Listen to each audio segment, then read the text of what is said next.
아침에 시작을 알리는 글로벌 주식 라이브 월스트리트 모닝 브리핑 12월 15일 월요일 방송 시작하겠습니다. 여러분 안녕하세요. 저는 여돈입니다. 지난 주말 굉장히 저희가 이제 브로드컴 실적 발표하고 나서 그 바로 애프터마켓 움직임 너무 좋다 하면서 기분 좋게 방송을 마무리를 했는데 결국 이제 본장에 들어서기 전 그리고 본장에서는 우리가 생각했었던 그런 뭔가 좋은 분위기가 아니라 완전 반전이 있었죠. 근데 그 반전이 너무나 시장에 안 좋은 영향을 미치면서 브로드컴의 주가가 11% 그리고 엔비디아가 3%, 마이크론 테크놀로지 6%대, AMD도 4% 넘는 큰 폭의 하락을 기록을 했습니다. 빅테크 종목들 모두 하락했고 테슬라 주가만 2%대 올랐는데요.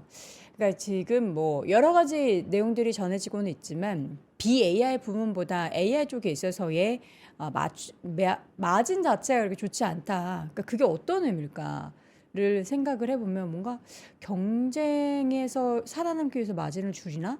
아니면 아예 수요 자체가 조금 안 좋나?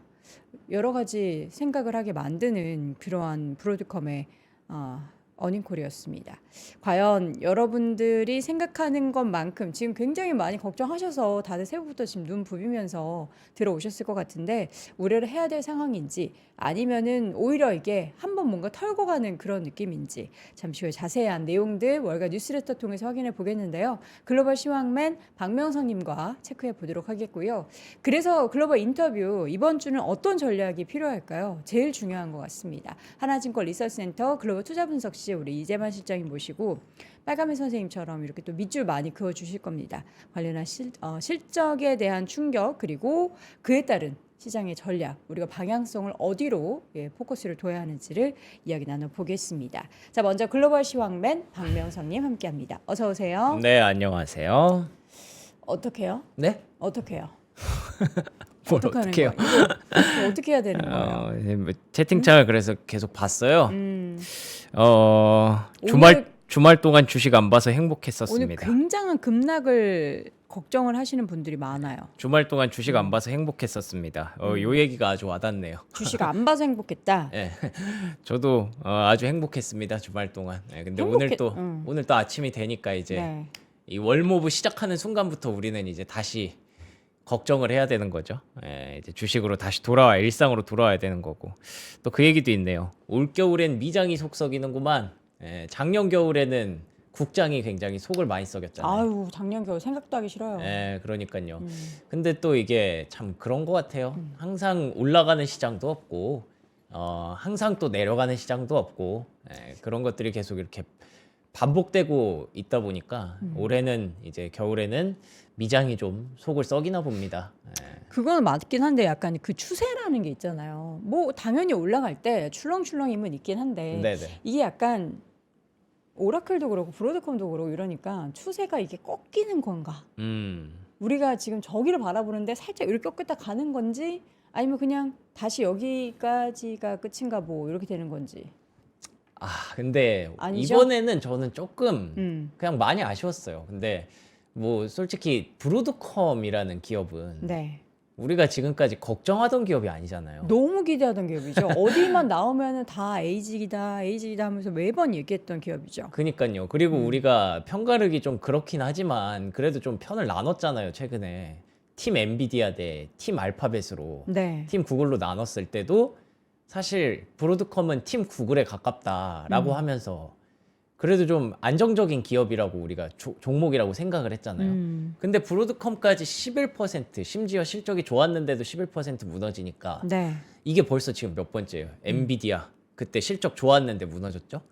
그 다음에 오라클 무너졌죠. 브로드컴 무너졌죠. 이러면은 저는 어느 정도 얘기가 나왔다고 봐요. 12월에는 그쵸. 그냥 AI 그냥 안 된다 생각해라. 네. 반도체 안 된다고 생각해라. 라고 얘기를 하는 것 같아서 그거를 이제 우리가 좀 받아들여야 될 것 같고. 네.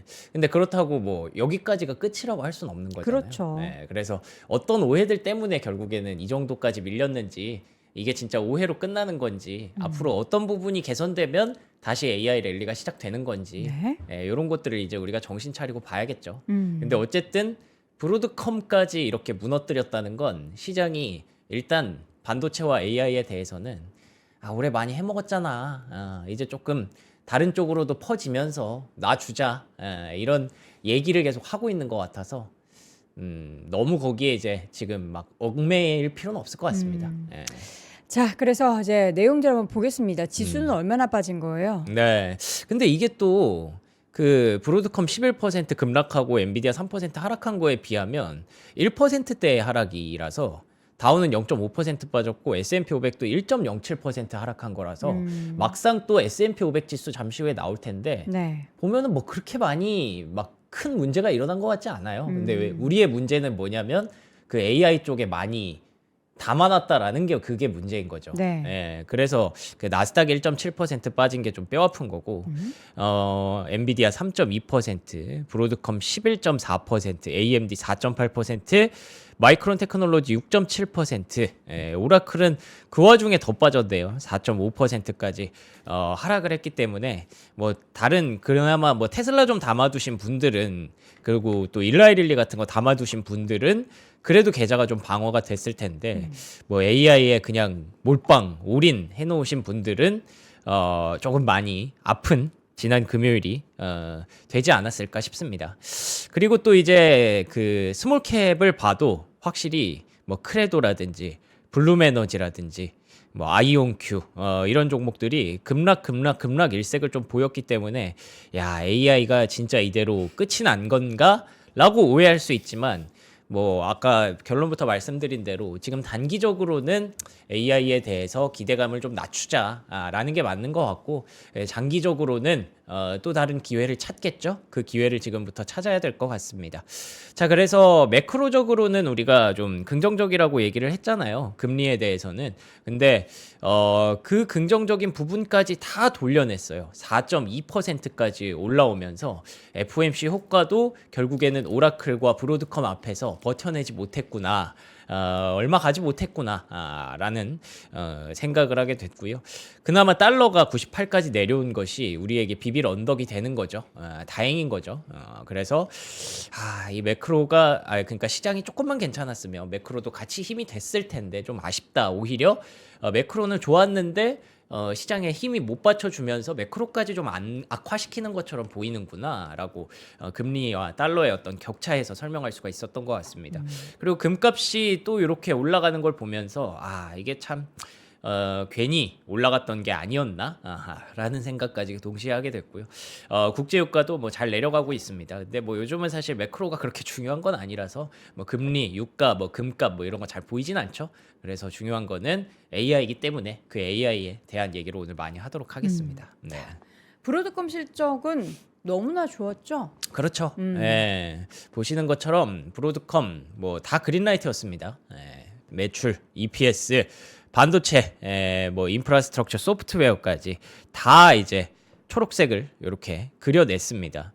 예상한 대로 좋게 나왔고요. 지난주 금요일에 저희가 이 시간에 여러분들께 숙제를 드립니다 하면서 브로드컴 실적이 나오고 주가가 움직이면 말씀을 해주세요 했을 때 브로드컴 주가가 시간에 4%까지 올라가는 모습을 보였고 그래서 실적은 좋았던 게 확실히 맞습니다. 근데 그 이후에 주가가 이렇게 급락을 하기 시작했죠. 사실 시간외에서 좀 하락 전환한 것까지는 봤는데 그 이후에 본장에서 11%까지 이렇게 폭락할 줄은 몰랐습니다. 솔직히 이 정도까지는 조금 많이 당황스러웠죠. 실적이 이렇게까지 좋았는데 브로드컴의 주가가 11% 하락해야 했었던 이유는 무엇일까? 일단 첫 번째, 2026 회계연도 전망치에 대한 공식적인 업데이트가 없었던 점은 실망스러웠습니다. 다음 분기에는 뭐 100% 성장을 예상한다라고 얘기했고 AI 제품 수주 잔고가 730억 달러, 수주는 많이 받았다라는 겁니다. 이걸 미니멈으로 제시했음에도 불구하고 기대치를 뛰어넘는 수치였는데 왜 경영진은 2026년 AI 매출 전망치를 제시하지 않았을까? 그러게요. 요거에 대해서 이제 궁금증을 찍어볼 수 있는 거죠. 그게 바로 이겁니다. 브로드컴이 얘기했던 것 중에 두 가지가 시장의 의문점을 자아냈는데요. 첫 번째로는 이 다섯 번째 고객에 대해서 자꾸 물어보는 거예요. 너네 뭐 구글이랑도 일하고 메타랑도 일할 텐데 다섯 번째 고객 빅테크가 누구냐라고 물어보는데 그거에 대해서 계속 대답을 잘 안 해주네요. 자체 XPU 구축을 위한 그러니까 그들이 A직 칩 자기들의 자체 칩을 위해서 여정을 진행 중인데 거기에 이제 확정이 되고 밝힐 수 있는 시간이 오면 밝힐 건데 거기에 이게 계속 뭔가 딜레이가 되나 보다라는 게 첫 번째 우려였고요. 두 번째는 결국 다 오픈 AI 때문입니다. 오픈 AI의 그 얘기, 오픈 AI가 계속 이렇게 AI를 계속 끌고 나가는 데 있어서 주문은 계속 받을 수가 있는데 그 대금을 돌려받는 시기가 점점 늦어질 것 같다라는 부분이 브로드컴의 2026년 AI 전망치를 제시하지 않은 핵심입니다. 보시는 것처럼 2029년까지 이어지는 단연간의 여정입니다. 오픈 AI는 지금 당장 엄청 여유가 있는 회사가 이기 때문에 좀 장기적으로 우리는 보고 있어요. 2027, 2028, 2029년까지 그렇기 때문에 2026년에는 큰 기대를 하지 않습니다라고 솔직하게 얘기를 했던 게 결국 오픈 AI에게 내년에는 뭐 돈을 제대로 못 받을 수도 있겠구나라는 부분들이 의구심으로 제기되면서 이 결국에는 팀 구글이긴 하지만 근데 오픈 AI와도 걸쳐 있기 때문에 결국에 오픈 AI가 잘하지 않으면 이렇게 곳곳에서 문제가 생기는 기업들이 많구나. 라는 거를 다시 한번 브로드컴이 확인시켜 준 거죠. 네. 이 와중에 오라클에 대해서 또 안 좋은 얘기가 또 나왔네요. 데이터 센터 건설이 지연된다. 여기도 이제 오픈 AI가 끼어 있죠. 그러니까 오픈 AI가 진짜 모든 것에 다 연관이 돼서 그 빠른 금융적인 수급이 안 되는 그런 문제가 있는데 그러면은 어떻게 엔비디아가 투자를 어쨌든 하잖아요. 그렇죠. 그런 걸로 좀 이렇게 문제가 해결이 될 수는 없을까 싶은 생각도 드네요. 그러니까 이게 약간은 조금 구조적인 부분들이 있는 것 같아요. 데이터 센터가 지금 당장 뚝딱해서 이렇게 자 만들게 투자할게 이런다고 나오는 게 아닌데 그렇죠. 그 데이터 센터가 계속 이게 오라클도 방금 얘기한 것처럼 데이터 센터 건설이 지연된다고 하잖아요. 그 배경이 돈이 없어서라기보다 뭐 노동력 문제라든지 막 이런 것들을 얘기하더라고요. 그러니까 좀 내부적으로 우리의 기대치 데이터 센터가 빨리빨리 지어져야 되고 빨리 만들어져서 뭐 미국이 AI를 계속 치고 올라가려면 빨리 해야 되는 건 맞는데 그쵸. 현실적인 부분들이 계속 부딪히면서 거기에서 이제 버블 아니냐라는 얘기가 나오는 거고 그러니까 뭐 계속 말씀드리는 게 방향은 우리가 맞게 잡고 있지만 그쵸. 이 시간의 문제는 어느 정도 있을 수밖에 없다라는 건데 그런 것들을 지금 1년 내내 주가가 좀 달렸으니까 지금부터는 다시 한번 되짚어 보면서 이게 언제부터 그래서 확실하게 우리가 계획한 그런 방향대로 갈 수 있느냐 그걸 조금 어떻게 보면 굉장히 좀 예민하게 따져보는 거죠. 네네. 시장이. 그래서 야 이것도 그러면은 내년에 이렇게 됐어? 내년에 가이던스도 제시 안 했어? 이러면은 주가를 무너뜨릴 만한 배경은 저는 됐다고 보여집니다. 자, 이런 문제 속에서 시장이 크게 흔들렸는데 어쨌든 지연이고 취소는 아니다.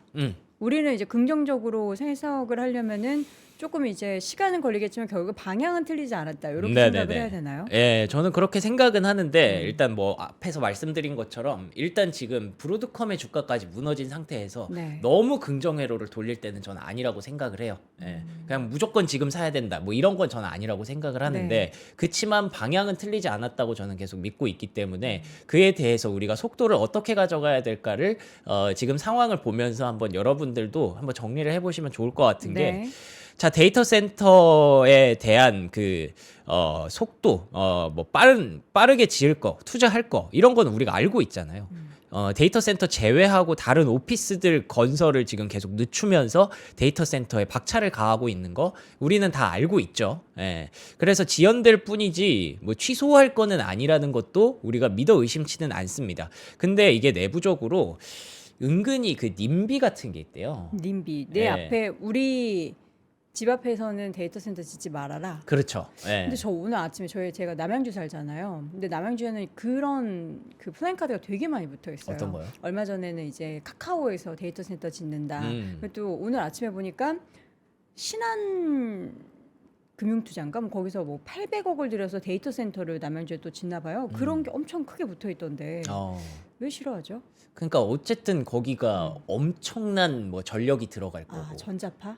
뭐 전자파 문제도 있을 거고, 그 다음에 그 전력을 충당할 거면 그 근처에다가 이제 발전소 같은 것도 곳곳에 지어야 될 거고, 그렇죠. 그럼 거기서 나오는 뭔가 우리가 예측하지 못하는 무언가가 계속 이렇게 약간 사람들은 겁을 먹을 수 있잖아요. 그리고 이제 실제 이제 데이터 센터에는 그렇게 많은 인력이 필요하지 않아서 그 지역 경제에 있어서의 그렇죠. 발전이 좀 그렇게 뭐 기대할 수준은 걔는 아니다, 그냥 이런 알아서 돌아가는 얘기도 거잖아요. 있더라고요. 예, 그렇죠. 그렇기 때문에 이게 그러니까 어떤 데이터냐면 그 데이터 센터에 대해서 오포지션, 반대 포지션을 갖고 있는 사람들이 꽤 많이 늘어난다는 겁니다. 그렇기 때문에 이제 좀 지연되는 뭐 그런 상황들이 좀 있을 수 있다라는 거고, 그런데다가 이제 전기 요금이 자꾸 올라가니까 인플레이션 때문에 아니 나는 뭐 AI에 대해서 그렇게 수혜가 엄청 큰지 나는 현실적으로 솔직히 잘 모르겠는데 자꾸 전기 요금은 올라간다고 하니까 이것도 뭐 싫어하는 사람들이 아예 없지는 않은 거죠. 네. 그러니까 방향은 맞지만 속도가 제어될 수 있는 이유들이 분명히 있었던 거고, 올해 내내 우리는 그것보다 그래도 해야 되는 게 맞잖아라고 생각하면서 주가를 땡겨놨기 때문에 이제는 조금 높아진 밸류에이션에서 그런 것들을 보면서 주가의 속도도 조금 제어가 되는 그런 상황이라고 봐야 될 것 같고, 이 정도면 버블이 있다고 보는 게 어느 정도는 맞을 것 같은 게, 뭐 텍사스가 엄청 핫하지 않습니까? 근데 그런 거에 비해서 제대로 그 스터디가 들어간 그게 한 반반 정도 된다는 거예요. 그러니까 투자할게, 지을게. 우리는 그 뉴스만 보면서 이렇게 따라왔는데, 근데 막상 이제 데이터 센터를 지으려고 딱 하다 보니까 이게 분명히 그 부지도 설정을 해야 될 거고, 부지에 어떤 문제가 없는지 그런 것도 체크를 해야 될 거고, 물론 그런 것들을 이제 트럼프 정부가 정책적으로 다 어느 정도 되게 간소화를 시켜주고 있는 구간이죠.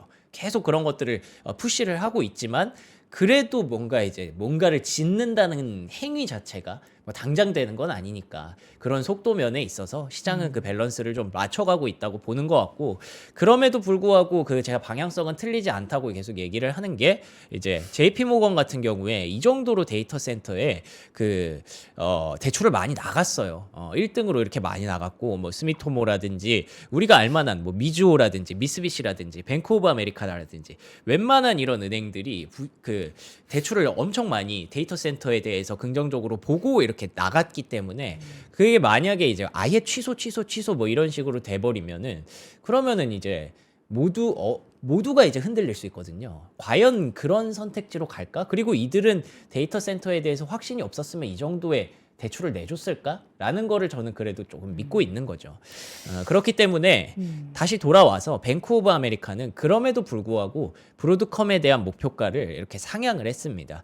과도한 우려가 좀 큰 것 같다. 수주잔고 대비해서 굉장히 낙관적인 전망을 보여줬고, 오픈 AI 프로젝트 시작일이 좀 늦춰질 수는 있지만 그래도 2027년 회계연도에는 시작될 거기 때문에 내년에 대해서 우려를 완전히 뭐 접는 거는 완전히 꺾어버린, 기대를 완전히 꺾어버리는 거는 그 내후년에 어쨌든 될 건데 그거는 좀 과도하다라는 부분들을 얘기를 하고 있는 거죠. 그리고 뭐 매출 총이익률 압박에 대해서는 합리적인 우려사항, 밸류에이션에 대해서는 분명히 이건 좀 높다라고 봤지만 그것 또한 계절적 요인이기 때문에 1분기에 수렴하는 경향이 있다라는 점에서 뱅크 오브 아메리카에서는 이런 급락을 보면서도 목표가를 상향을 했고요. 짐 크레이머, 이 사람은 되게 그 AI에 대해서 버블이 있다라고 계속 얘기했던 그런 사람이거든요. 근데 이 사람이 아니 오히려 뭐 마진 하락이 주가의 하락의 원인이라면 이건 오히려 기회입니다라고 얘기하는 사람들도 있어서, 그래서 이게 결국 장기적인 관점에서는 지금 이제 어떻게 보면 만약에 이게 과도한 급락이라고 판단을 하신다면 좀 접근해 볼 필요도 있는 거죠. 그런데다가 지난주에 그 엔비디아 얘기에 또 말씀을 드렸지만 오라클 실적 나왔을 때 엔비디아는 문제가 없다라는 부분을 뱅크 오브 아메리카에서도 얘기를 했지 않습니까? 근데 오라클에 대해서는 조금 관점이 이 정도까지 괜찮다라는 관점은 아닌 것 같더라고요. 그러니까 오픈 AI한테 그만큼 투자했던 지금 대가를 좀 치르는 중이다. 아무래도 브로드컴 같은 경우에는 해지가 가능하잖아요. 구글도 있고 돈 많은 그런 배경들이 있으니까. 근데 오라클 같은 경우에는 너무 오픈 AI에 좀 거의 몰빵하다시피 같이 라인을 타고 있다 보니까 그거에 대해서는 오픈 AI가 잘하지 못하면 오라클의 어떤 실적이 좀 더 정상화되는 데는 분명히 시간이 좀 더 걸릴 수 있겠죠. 그리고 앞서서 오라클이 그 데이터 센터가 지연된다라고 얘기한 거에 대해서 그거 전혀 아닙니다. 잘하고 있습니다라고 얘기를 했지만 이제는 오라클에 대해서는 시장이 잘 믿어주지 않는 이렇게 반박을 했음에도 불구하고 주가가 반등하지 못하는 그런 현상들을 봤기 때문에 일단 지금 시장의 시선 자체가 AI는 뭐 잠깐은 조금 놔주자라는 분위기로 좀 가고 있는 것 같고요. 그러니까 우리 시청자분이 댓글로 네. 오픈 AI에 대한 데이터 센터 지연 얘기 나오자마자 오라클이 지금 반박했는데 맞아요. 왜 지금 그러냐, 왜 그런 얘기만 하냐라고 예. 했는데 여러분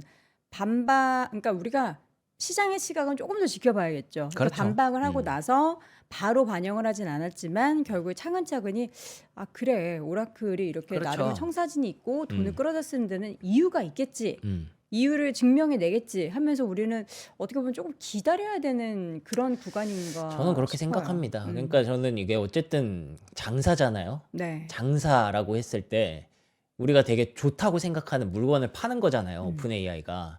근데 이거를 시장이 지금 선택을 안 해주고 뭔가 그 옆에 있는 다른 물건들을 보기 시작한 거잖아요. 주식이라는 것도. 뭐 다른 쪽에 이제 못 올라간 제품들도 이거 괜찮은 거 많은데 우리는 뭐 저렴한 가격에 이걸 한번 지금 사볼까? 라고 하면서 원래 갔던 발길이 조금 끊어진 거잖아요. 근데 결국에 거기 갔다가도 우리가 가야 할 길은 이쪽이기 때문에 이쪽으로 가야 돼. 그러니까 주식시장에 항상 이 순서 같은 게 있는 거잖아요. 밸런스를 또 맞춰야 되고. 그렇기 때문에 지금은 살짝 조금 그 발길이 이전에 비해서 처음 이 물건이 나왔을 때에 비해서 살짝은 좀 떨어진 것도 우리가 좀 인정을 해야 될 것 같아요. 그러니까 우리가 장사와 사업을 조금 구분하죠. 사업가이신 분들은 장사니까 오늘 우리가 떼서 오늘 팔아야 되는 게 장사라고 얘기를 한다면 사업은 오늘 당장 내가 이게 돈이 되지 않더라도 이것을 투자하고 그쵸. 인내하고 하면서 그쵸. 결국에는 더 큰 이익을 창출해내려고 하는 목적이 있는 건데 그러니까 어쨌든 이게 우리가 좋은 물건인 건 이미 너무 잘 그쵸. 알고 있잖아요. 네. 근데 이게 지금 잠깐 뭐 인기가 떨어졌다고 해서 이게 끝나는 건 아니잖아요. 그렇죠. 예, 그렇기 때문에 그거를 우리가 계속 알고 기억하고 있어야겠지만 네네. 지금은 살짝 시장에 다른 것들이 좀 예뻐 보이는 것들이 생긴 거죠. 예. 선택지가 많아지고 예, 있고 그렇죠. 예. 그렇기 때문에 결론적으로는 오픈 네. AI가 조금 더 잘해주기를 바라는 수밖에 없습니다. 이렇게 막 장기간의 그런 일정이라고 하는데 그런 것들을 조금 더 당겨서 이왕이면 예, 그 뭐 지금 코드 레드라고 해서 진짜 요즘 샘 올트먼이 말도 잘 안 하잖아요. 하면 할 수가 없죠. 예, 한창 어디 가서 막 문제 일으키고 한창 어디 가서 막 이렇게 하고 막 그 소동을 뭔가 만들었었는데 요즘은 그냥 일만 합니다. 지금 완전히. 예, 그렇기 때문에 그런 것들이 좀 더 성과를 내기를 우리는 응원하면서 기다려야 되는 거고. 네네. 예, 뭐 어쩔 수 없죠. 미장은 뭐 어차피 장투하는 거니까 지금 당장 뭐 브로드컴 조금 떨어졌다고 해서 거기서 우리가 뭐 지금 팔고 도망갈 건 아니잖아요. 그렇기 때문에 요런 소란들이 어느 정도 자리를 잡을 때까지 좀 기다려야 되지 않을까. 네. 막상 또 따져보니까 Fabulous 8이라는 표현을 쓰더라고요. 요즘은 브로드컴이 꽤 올랐어요. 이번 연도에만 100% 넘게 오르지 않았나요? 예, 그렇기 때문에 이런 것들도 우리가 뭐 감안해야 되는 거고. 네. 근데 그래도 저희의 방향이 틀리지 않았다라고 계속 말씀드리고 싶은 이유가 타임지에서도 Person of the Year 이게 연말마다 그 해의 인물을 주요 인물 꼽지 않습니까? 누구예요? 이거 다 앉아 계신 분들? AI 아키텍처를 만든 사람들. 이거 뭐 젠슨왕, 일론 머스크, 리사 그렇죠. 수, 예. 샘 올트먼 네, 다 있죠. 다 있네요. 예. 결국에는 그 AI가 지금 현실이고 앞으로 더 중요한 미래가 될 것이라는 거를 타임지가 네. 얘기를 하고 있는 거기 때문에 저는 선택이 틀리지 않았을 것으로 일단은 보고 있는데 지금은 조금 단기적으로는 위축될 그렇죠. 수밖에 없는 것 같습니다. 자, 그래서 지금 약간 얼어붙어 있어요. 그럼 네. 산타랠리는 없는 거예요? 그러니까 약간 요즘 요런 얘기 많이 하시더라고요. 산타랠리가 그러니까 시장의 분위기 자체가 사실 나쁘진 않잖아요. 그 요 AI만 빼놓고 보면. 그렇죠. 근데 우리가 AI가 차지하는 비중이 워낙 그쵸, 크다 그쵸. 보니까 예, 그러니까 그걸 그게 빼고 문제인 막 거죠. 소비 이런 데 보면은 되게 예, 좋아요. 맞아요. 또. 그래서 산타랠리가 AI에서는 조금 작게 오고 AI 제외한 산타랠리가 올 수 있다. 이런 네. 얘기도 나오고 있습니다. 이거 보시면 이게 S&P 500 차트거든요. 음. 거의 신고가 날 뻔했어요, 최근에. 그렇죠. 근데 여기서 그 브로드컴 이슈랑 뭐 오라클 이슈랑 있는 과정에서 요만큼 떨어진 겁니다.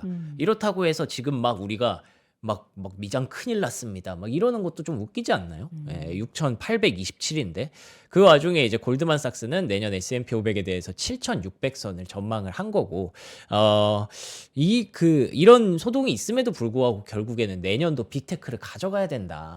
이 얘기를 계속 하고 있거든요. 네. 그렇기 때문에 지금 그냥 뭐 많이 올라갔으니까 어떻게 보면 그렇게 생각하시면 편해요. 올해 내내 많이 올랐으니까 이 12월에는 빅테크 말고 다른 것들이 좀 움직이고 그러면서 이제 밸류에이션에 대해서 어느 정도 정상화가 되면 정당화가 되면 그때 또다시 이제 빅테크가 가겠구나 쪽으로 여러분들이 생각하시면 좋을 것 같고요. 네. 그리고 여기서 또 변수도 발생했어요. 매크로는 좀 괜찮다고 봤었는데 주말 사이에 케빈 헤셋 말고 트럼프 대통령이 케빈 워시라는 사람을 만나더니 원래 이 두 명이 주요 그 후보였었죠. 근데 과거. 케빈 헤셋이 아예 압도적이었잖아요. 음. 근데 이게 다 거의 따라잡혔습니다. 지금 또 폴이에요? 예. 케빈 워시에 대한 가능성을 막 트럼프 대통령이 두 명의 케빈이 여전히 후보다라고 얘기를 하면서 뭐 이거 다 끝난 줄 알았는데 갑자기 또 변수가 생겼네. 약간 트럼프식 길들이기인가 싶기도 하고. 네. 예. 그래서 근데 이분 케빈 워시라는 분은 케빈 헤셋에 비해서는 약간 좀 매파적 성향을 띠고 있다고 하더라고요. 그런데다가 JP 모건의 제이미 다이먼 회장이 나는 케빈 워시가 낫다고 생각한다. 뭐 이런 얘기를 했어요. 그래서 뭔가 너무 과도한 트럼프 친화 말고는 어느 정도 시장과 대화가 되는 인물을 뽑는 게 나을 수 있다라는 얘기들이 좀 나오고 있어서 그 안에서 트럼프 대통령이 또 고민을 하는 것 같은데 결론적으로는 뭐 예전처럼 관례적으로 이루어졌던 것처럼 대통령과 연준 의장은 금리에 대해서 협의를 해야 된다.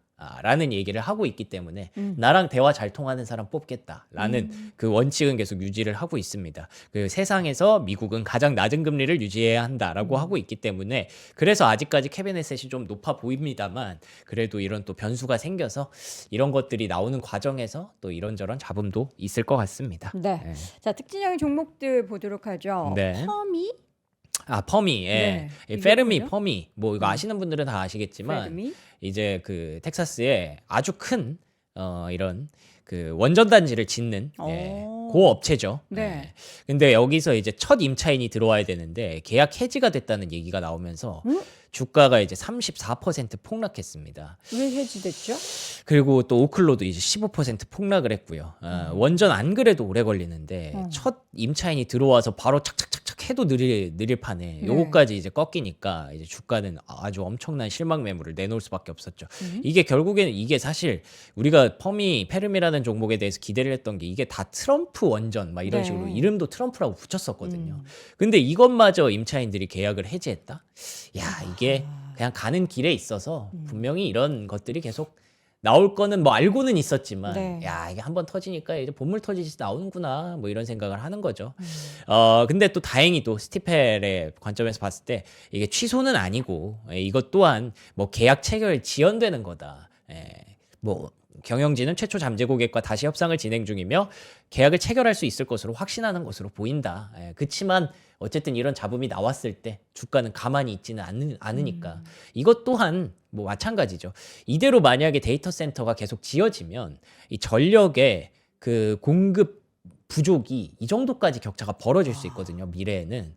근데 이거 가만히 냅둘까요? 계속 지어야 되는 건 맞거든요. 그렇기 때문에 이런 잡음들이 있을 수는 있지만 그래도 모두가 망하는 선택을 과연 할까? 오늘 저 워딩 많이 나오네요. 그냥 저는 이거 하나만 믿고 그냥 가는 거예요. 지금 그러니까 누구 하나 손 놓고 도망가면 안 돼요. 지금 다 여기서 지금 꼭 잡고 이거 놓으면 안 되는 거잖아요. 그러니까 그거를 놓으면 사실 마음이 편하긴 하거든요. 나도 그냥 포기, 생태계도 그쵸. 와장창. 근데 그러면 그냥 그래 중국 AI 시대엔 너네가 1등 해 이거를 그냥 주는 거예요. 그렇죠. 미국한테 미국이. 음. 근데 그런 선택을 하면은 안 되잖아요. 미국이라는 나라가. 그렇죠. 그렇기 때문에 설마 그렇게까지 하겠어? 라는 부분을 생각하면서 그래서 방향은 틀리지 않았다. 뭐 그런 얘기를 계속 드리는 거고요. 네. 이번 주에는 뭔가 지금 폭탄 돌리기 같은 느낌이죠. 이번 주에는 이제 마이크론이 그 폭탄을 받아야 될 수도 있습니다. 이번 주에 실적 발표가 예정돼 있는데 스티펠에서는 근데도 이제 마이크론 목표가를 $300까지 상향을 했습니다. 그 앞에서 그나마 조금 제가 좀 긍정적인 얘기를 해드리면 브로드컴이 이제 이익률에 대해서 좀 걱정을 했다고 했잖아요. 근데 그게 다 결국에는 디램 가격 너무 비싸지고 HBM 가격 비싸져서 그런 거거든요. 네네. 예, 근데 그런 게 이제 사실 마이크론 입장에서는 나쁜 건 아니니까. 예, 그래서 과연 실적에서 전망치에서 의미 있는 상승 여력을 발표한다면 네. 분위기를 바꿔줄 수도 있겠죠. 예.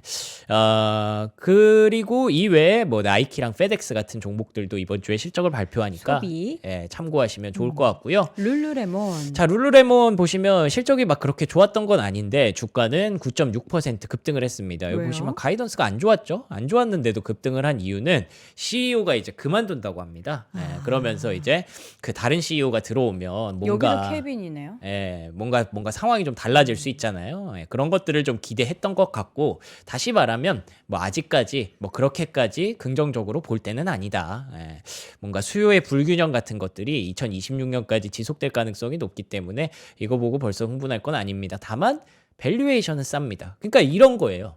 막 그렇게 좋아 보이진 않지만 야, 저거 싼데? 이런 종목들이 지금 이제 투자자들의 12월 연말 눈에 들어오기 시작한 거예요.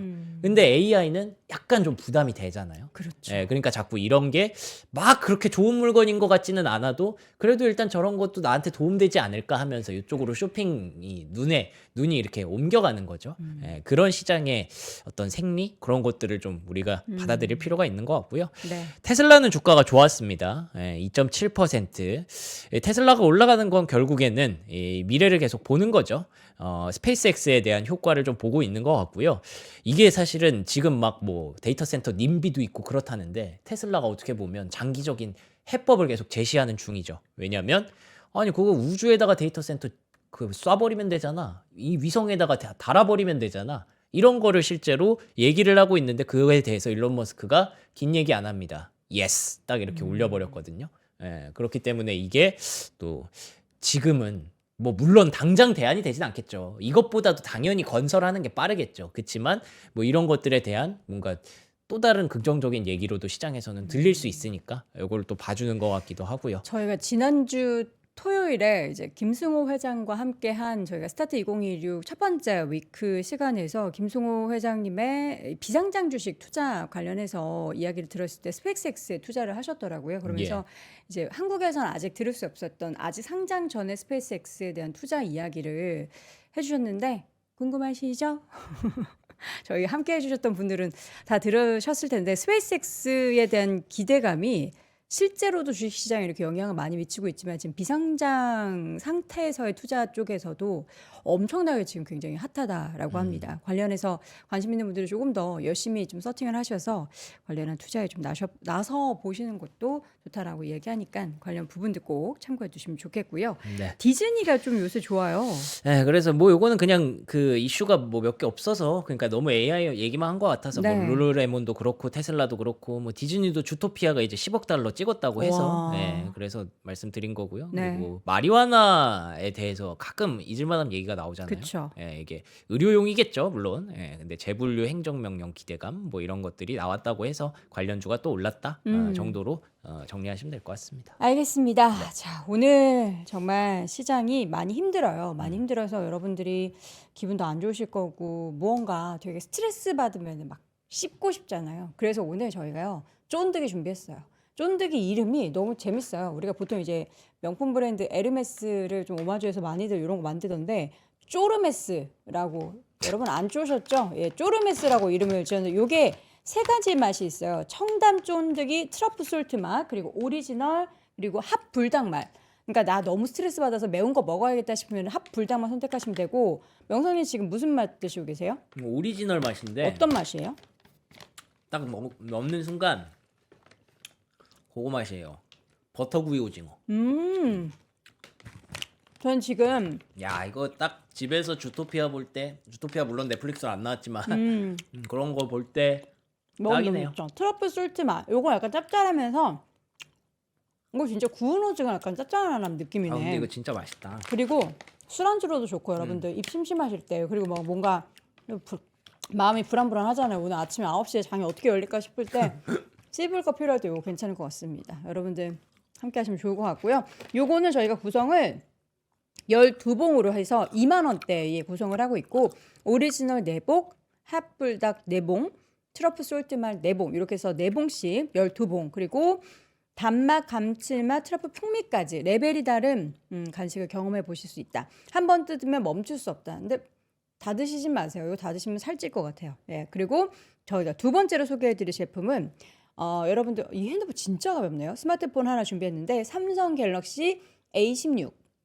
그러니까 나는 사실 휴대전화로 크게 뭘 많이 안 한다 하시는 분들은 가성비템을 구비하시는 게 좋겠죠. 이거 되게 가볍고 A16 제품을 최초로 23만 원대 가지고 왔는데 이 사양을 잠깐 소개해드리자면 정품 풀박스로 준비를 했고요. 요거 그러니까 삼성전자에서 2년간 무상 보증해드리기 때문에 그냥 이 제품 가지고 여러분 가지고 계시는 유심칩만 꽂으시면 됩니다. 슈퍼 AM 아몰레드가 장착이 되어 있고 이게 몇 기가짜리인지가 궁금한데 한번 볼까요? 지금 영상 하나 링크 통해서 여러분들 사양 보실 수 있지만 몇 기가인지만 제가 소개해 드리도록 하겠습니다.